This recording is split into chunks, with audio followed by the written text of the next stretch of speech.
Halo, selamat sore semuanya. Terima kasih ya kepada teman-teman semuanya yang dari kemarin bertanya-tanya, apakah saya cuti? Ya, saya cuti cuma kisaran 10 hari dan transit Singapura ya.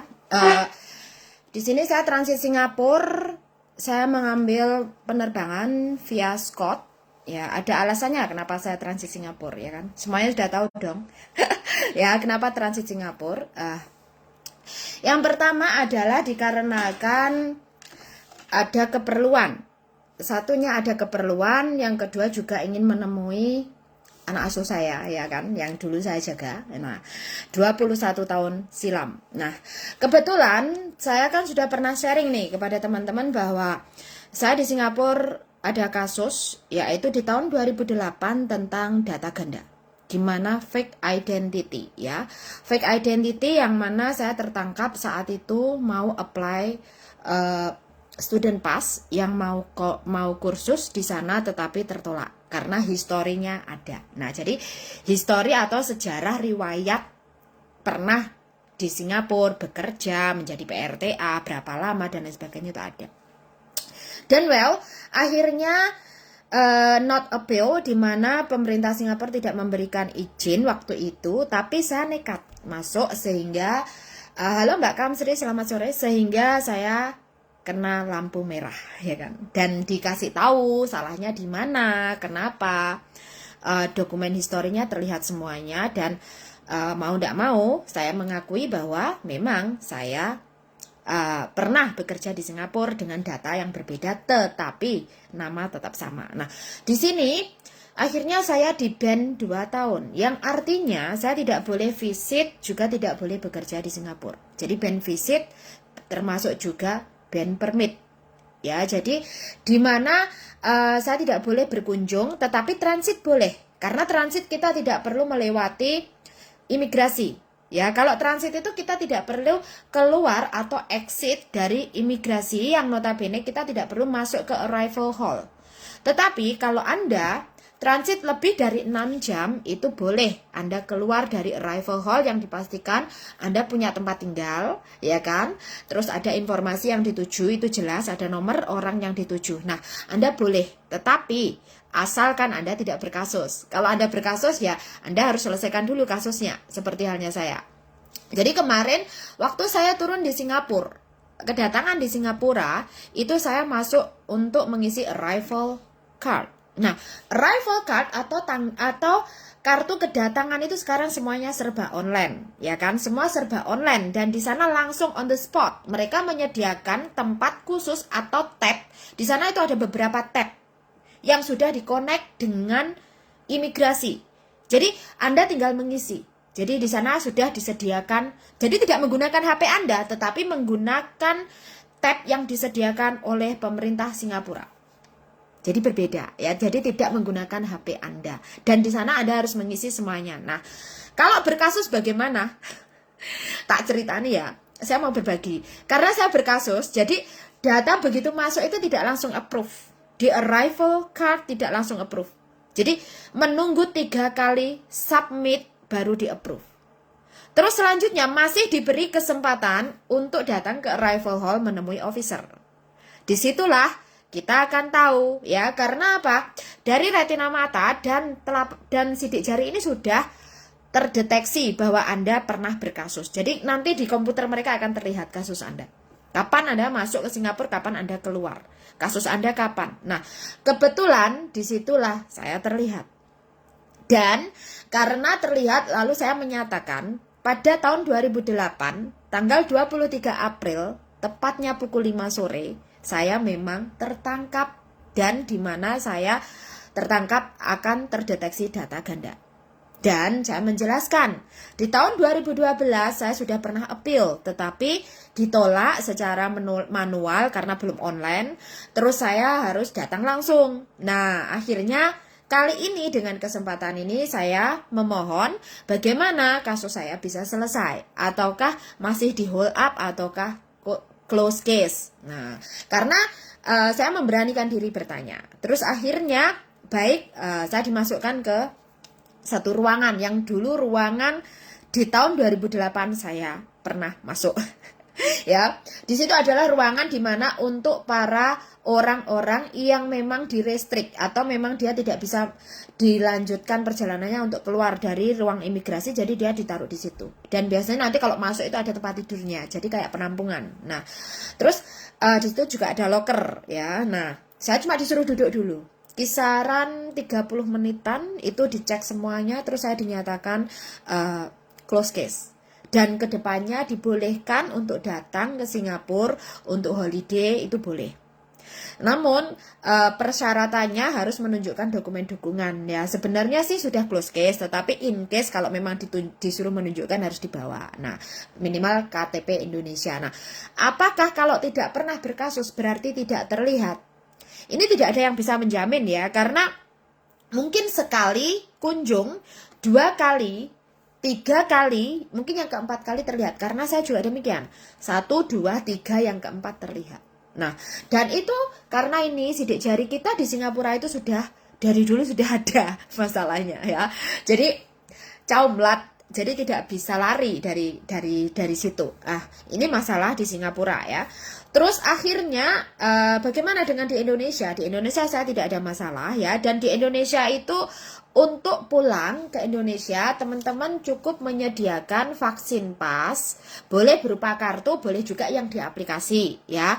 Itu kalau di Bandara Hong Kong yang diminta adalah bukan vaksin pas saja, tetapi kalau ada kartunya. Tapi kalau memang yang lembaran itu nggak ada, nanti pihak Bandara Hong Kong akan memberikan barcode ya untuk di-scan, dan Anda bisa masuk untuk mencari yang nanti full name-nya ada semua, identitasnya ada semua. Kalau yang di aplikasi itu kan identitasnya kan ditutup, ya kan? Cuma nama aslinya, nama full name-nya ada, tapi nomor identitas kan ditutup. Jadi mereka menginginkan ada nomor identitas, nomor KTP Anda terlihat. Nah, itu akan dikasih barcode, disuruh scan, terus nanti kamu cari di situ, di bagian itu sudah ada semua. Nah, itu untuk yang di Bandara Hong Kong sebelum check-in. Nah, terus selanjutnya sebelum check-in saya sarankan sebelum teman-teman terbang 24 jam sebelumnya harap di double check ulang masalah tiketnya. Ya, terutama tiket yang transit Singapura atau menggunakan tiket Scott atau satu jalan atau apa. Kalian nanti kalau di terminate ataupun di notice, terserah ya, notice terminate, tapi ternyata majikan memberikan tiket seperti ini, harap di double check. Karena kemarin ada mbak-mbak yang ternyata tiketnya invalid atau tiketnya ditunda di cancel dengan tanpa sepengetahuan mbaknya. Ingat, pencancelan tiket itu terjadi 48 jam sebelum penerbangan dan itu diinformasikan kepada pembeli. Kalau pembelinya majikanmu sudah dikasih tahu. Nah, dan ini sebenarnya majikan wajib mengasih tahu kepada Anda. Tapi hubungan kalian sudah tidak sedang baik-baik saja, majikanmu nggak akan memberitahukan ke kamu, ya kan? Jadi, tang你死啦，如果你真係冇錢手嗰陣時咧，呢個手係冇錢，你乜嘢都做唔到。Nah, di sini kan jadi saran saya, keuangannya kalau memang Anda pulang itu jangan semuanya dikirim ke Indonesia, ya kan? Nah, jadi karena kalau nanti ada apa-apa minimal kalian ada uang di tangan ya. Nah, terus untuk yang sampainya di Indonesia itu apa saja yang dibutuhkan. Nah, sampainya di Indonesia, kalau yang transit Singapura itu sebenarnya tidak perlu mengisi apa-apa dikarenakan memang transit, jadi langsung ke transfer area. Dimana teman-teman kalau berapa jam bisa mengambil arah jalur transfer area. Di saat kalian keluar dari gate, kalian mencari transfer area. Nah, transfer area itu ada gate A, B, C, D, E. Ya, biasanya adalah C, D, dan E. Nah, itu adalah area transit. Nah, nanti di sana tinggal berapa jam kalian di sana. Nah, kalau lebih dari 4 jam bisa jalan-jalan sebentar cuman di area dalamnya bandara ya. Kalau keluar bandara harus melebihi dari 6 jam. Nah, terus selanjutnya kalau sudah begitu 4 jam sebelum penerbangan atau 4 jam sebelum jam terbang, kalian sudah bisa melihat di monitor gate mana kalian nanti. Dan gate akan dibuka 2 jam tepat sebelum penerbangan. Ya, 2 jam tepat sebelum penerbangan. 1 jam berikutnya Anda sudah boarding. Itu peraturannya. Jadi harus benar-benar melihat jamnya ya. Jadi jangan sampai kalian ketinggalan pesawat. Nah, ini untuk bagi yang transit. Terus untuk sampainya di Indonesia yang perlu dipersiapkan adalah vaksin pas itu bisa melalui aplikasi. Boleh ditunjukkan kepada petugas Indonesia aplikasinya. Mereka menerima. Jadi tidak ada masalah. Terus peduli lindungi tidak diperlukan karena tidak dipakai lagi. Selanjutnya yang dibutuhkan adalah e-Custom Declaration atau ECD. E-Custom Declaration bisa diisi 2 hari sebelumnya melalui Bea Cukai Mobile, yang dipilih adalah barang bawaan penumpang. Tetapi bisa juga melalui Google langsung ya, jadi tinggal dipilih. Nah, apakah diisi di bandara juga boleh Mbak Kontreng? Boleh, karena saya pribadi mengisinya di Juanda. Ya, pastikan internetnya ada, karena kalau internetnya nggak ada nggak bisa ngisi. Ya, jadi saya ngisinya di Juanda waktu itu. Kebetulan waktu keluar itu sudah ada pengumuman. Sebelum Anda keluar diharapkan sudah melengkapi e-Custom Declaration. E-Custom Declaration itu tidak hanya untuk WNI, tapi untuk WNA yang datang ke Indonesia juga. Jadi itu adalah kartu kedatangan sebenarnya. Seperti halnya arrival card, tetapi berupa elektrik. Nah, di situ nanti setelah Anda isi, Anda bisa scan, bisa keluar. Dan pengisiannya sangat simpel kok. Tidak panjang kali lebar, pengisiannya sangat simpel. Sangat mudah, cuma beberapa menit aja selesai ya, karena semua aplikasinya berbahasa Indonesia bukan bahasa Inggris. Jadi nggak usah pusing ya. Nah, terus di sana juga ada petugasnya ramah, memberi arahan. Jadi teman-teman jangan bertanya kepada yang bukan petugas, saran saya ya. Terus selanjutnya setelah Anda ini, teman-teman ada yang mungkin mix up ya, kesalahan antara e-declaration atau ECD, custom declaration, sama IMEI. Ini 2 hal yang berbeda. IMEI itu memang dari Bea Cukai, aplikasi ya. Tetapi di aplikasi itu kalau IMEI ya IMEI. Nah, IMEI di sini pendaftaran IMEI yang Anda lakukan untuk mendapatkan barcode itu gratis. Dan Anda tidak perlu membayar pajak jika harga AP Anda tidak melebihi dari 500 USD. Syarat ketentuannya Anda scan di bandara. Dan antara lainnya antara e-Custom dengan IMEI itu beda, tidak satu. Nah, teman-teman salah paham, kan aku sudah scan e-Custom, artinya IMEI saya sudah terdaftar. No, tidak ya. Jadi e-Custom itu berbeda dengan IMEI. Kalau IMEI ya IMEI, e-Custom ya e-Custom. Pendaftaran IMEI itu di satu sisi. Jadi scannernya beda. Dan itu beda line, beda garis. Nah, jadi harap ditanyakan kepada petugas. Jadi jangan, aku scan e-Custom berarti HP ku ya bisa dipakai. Tidak. Ya, tidak. Nah, terus kalau Anda ternyata tidak scan IMEI, bagaimana? Ya, HP-mu nggak bisa dipakai di Indonesia melalui operator Indonesia. Bisa hanya bertahan 90 hari, selanjutnya diblokir. Nah, kalau tidak ingin diblokir, harus didaftarkan ke Bea Cukai terdekat. Tetapi bayar ya, bayar pajak karena Anda sudah keluar dari area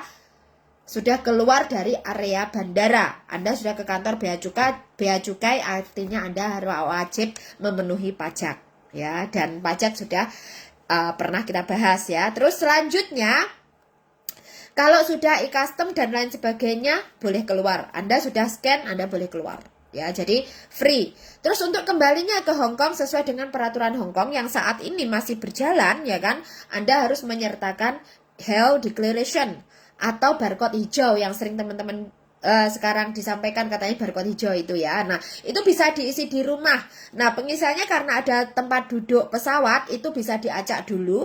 Yang penting Anda mendapatkan, nanti bisa diedit. Jadi itu kalau sudah di save Anda bisa mengedit.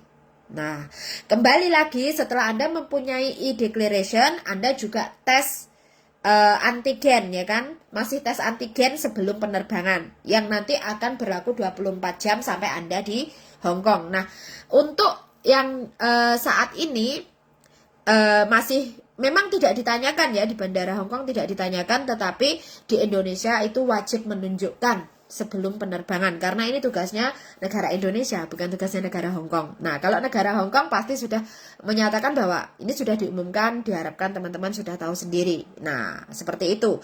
Terus apakah kita wajib update hasil tes RAT setiap harinya sampai hari kelima? Ya, masih ada. Jadi kita tidak perlu tes PCR, kita tidak diperlukan tes RAT di saat kedatangan di bandara. Jadi pas biasanya kita di bandara kan harus tes PCR. Kalau enggak tes RAT dan menunggu tes RAT kan, nah sekarang tidak diperlukan, tetapi boleh langsung pulang, tetapi di rumah harus menjalankan update hasil tes kalian setiap harinya sampai hari kelima. Dan itu setiap harinya harus login, jadi tidak nanti tinggal update lagi tidak, setiap hari login. Jadi memastikan hari itu Anda login. Jadi itu rekodnya ya dari tanggal hari itu, seperti itu. Nah, jadi harap diperhatikan, kalau tidak nanti ya masalah Anda bilang bahwa tidak diperlukan atau tidak terserah, tapi sejauh ini belum ada perubahan. Kalau memang Anda tidak mau menjalankan juga tidak ada masalah karena itu hak privasi masing-masing. Tetapi nanti kalau ada random check dan ternyata terlihat, ini yang akan menjadi masalah, Anda harus memberikan keterangan ya. Dan selanjutnya selebihnya tidak ada yang perlu diperhatikan. Teman-teman mungkin kan mau pulang Indonesia, apa sih yang dilakukan? Tidak ada ya. Di Indonesia sudah tidak ada lagi restrik apapun, karena di Indonesia cukup sudah tidak pakai masker pun juga tidak ada masalah. Jadi di Indonesianya is totally fine. Tetapi untuk kembali ke Hong Kong perlu diperhatikan karena Anda di negara orang ya. Jadi kalau pengisian e-declaration nggak bisa, terus akhirnya meminta orang atau orang lain yang mengisikan, ya kan? Ya, sudah aku share Mbak Vio, tapi sebenarnya sudah di-share udah lama, cuma tahu sendiri kan. Nah, kali ini kan saya membuktikan sendiri. Kalau kemarin kan saya hanya share di YouTube itu kan dari hasil info yang memang sudah saya punya. Ya, namun kali ini saya membuktikan sendiri dan apa yang saya alami saya share. Tetapi kalau memang nanti ada pengalaman yang lainnya ya silahkan. Dan disinilah yang memang harus saya bagikan, yang saya bagikan informasinya ya kan. Nah, untuk tulisannya kan sudah ya kemarin sudah tak bagi beberapa kali. Nah, sekarang kan saya live pakai video. Karena pilihan ya, teman-teman bisa memilih yang video atau yang tulisan, terserah ya. Dan sekali lagi cuaca di Indonesia panas dan hujan ya. Jadi kalau kali ini mungkin teman-teman mau cuti harap diperhatikan. Makanya karena aku sendiri dari Indonesia panas hujan, mau terbang kebetulan mau terbang kurang fit ya. Jadi sekarang suaranya pun masih belum totally fine, suaranya masih bindeng ya kan, dan masih belum sembuh. Dan hari ini sebenarnya libur tapi saya tidak keluar. Istirahat dikarenakan minum obat dan istirahat dikarenakan saya nggak mau lebih parah karena nanti saya jaga anak ya. Ya betul, toilet umum bayar 2.000. Kalau di bandara tidak bayar ya. Kalau di bandara, di terminal tidak bayar, atau di rest area di tol itu tidak bayar. Terus untuk perjalanan dari Surabaya dari Terminal Bungur itu ada bis patas lewat tol, jadi sudah enak. Jadi bisnya sudah lewat tol, jadi perjalanan itu bisa dipersingkat yang mungkin dulu bisa berjam-jam karena kemacetan, sekarang tidak ada. Itu saya rasakan sendiri, bahkan saya bisa tidur nyenyak di bis. Dulu saya nggak pernah bisa tidur di bis. Ya, terus untuk kembali ke transportasi untuk saat ini bis Damri belum beroperasi karena memang baru mulai. Jadi Bandara Juanda sendiri pun masih menyesuaikan dikarenakan penyesuaian ini kan juga belum lama, baru-baru ini ya kan. Jadi agak belum terorganisir ya. It's not that kind of well organized yet, but it's still okay, acceptable, acceptable. So don't have to complain that much, but at least it's really acceptable. This is on my point of view, is still acceptable. Dan di samping itu petugasnya sekarang muda-muda dan approaching, gimana mereka mau untuk menjadi guide yang baik. Jadi kalau teman-teman belum bisa atau mereka sabar memberikan tuntunannya karena mereka muda-muda semua. Jadi sangat bagus sih menurut saya ya. Kalau dan tidak ada lagi yang Mbak tukar uang atau Mbak beli SIM, itu tidak ada. Tapi di luar gate, setelah Anda keluar gate ada. Banyak yang menawarkan IMEI itu banyak. Nah, itu terserah teman-teman percaya yang mana. Kalau Anda percaya calo, bayar, ya silahkan, itu hak Anda atau uang Anda ya. Tapi kalau menurut pemahaman saya, yang namanya IMEI itu dilakukan scan barcode di dalam, tidak di luar gate. Kalau Anda sudah di luar gate, artinya Anda tertipu. Ya, jadi seperti itulah pengalaman di Indonesia. Nah, kalau kalian keluar gate sudah berbeda, tapi kalau kalian masih di dalam area gate itu sudah berbeda. Kalau di dalam area gate kalian hanya menemukan petugas, ya, dan petugasnya sekarang tegas-tegas, tidak seperti dulu. Tetapi kalau keluar gate itu artinya Anda sudah di luar tanggung jawab petugas atau di luar tanggung jawab bandara. Meskipun Anda di area bandara, bukan berarti Anda di tempatnya petugas bandara ya. Jadi e-custom. Nah, kalau di situ di Juanda itu ada free wifi, ada beberapa, yaitu ada Juanda PO, ada Juanda Terminal 2, ada e-custom. Nah, mungkin tergantung HP-nya. Kalau punya saya kebetulan yang nyantol cuman e-custom, yang lainnya nggak nyantol. Ya, HP saya cuman e-custom yang nyantol. Jadi kalau masuk di custom, saya bisa dapat connect sama wifi. Tapi kalau keluar dari custom, wifi-nya hilang. Wifi yang lain nggak mau nyantol di HP saya.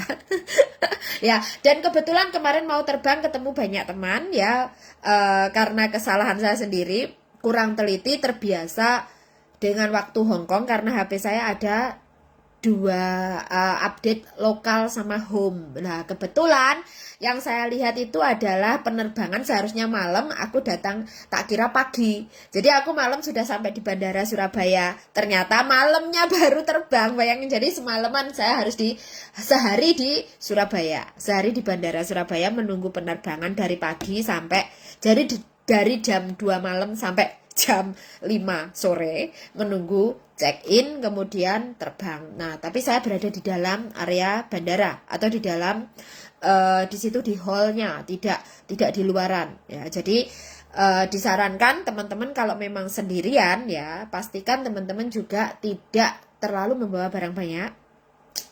Terus dipastikan teman-teman tahu informasi. Ya, tahu informasi, tahu kemana harus lari. Karena yang ditakutkan kalau kalian di luar area bandara atau di hall-nya saja di luar gate, itu banyak orang di sana, banyak berbagai jenis manusia, jadi lebih berhati-hati. Itu saja saran saya ya. Nah, sampai di sini dan sampai jumpa lagi di informasi berikutnya. Semoga teman-teman tetap sehat selalu. Bye-bye.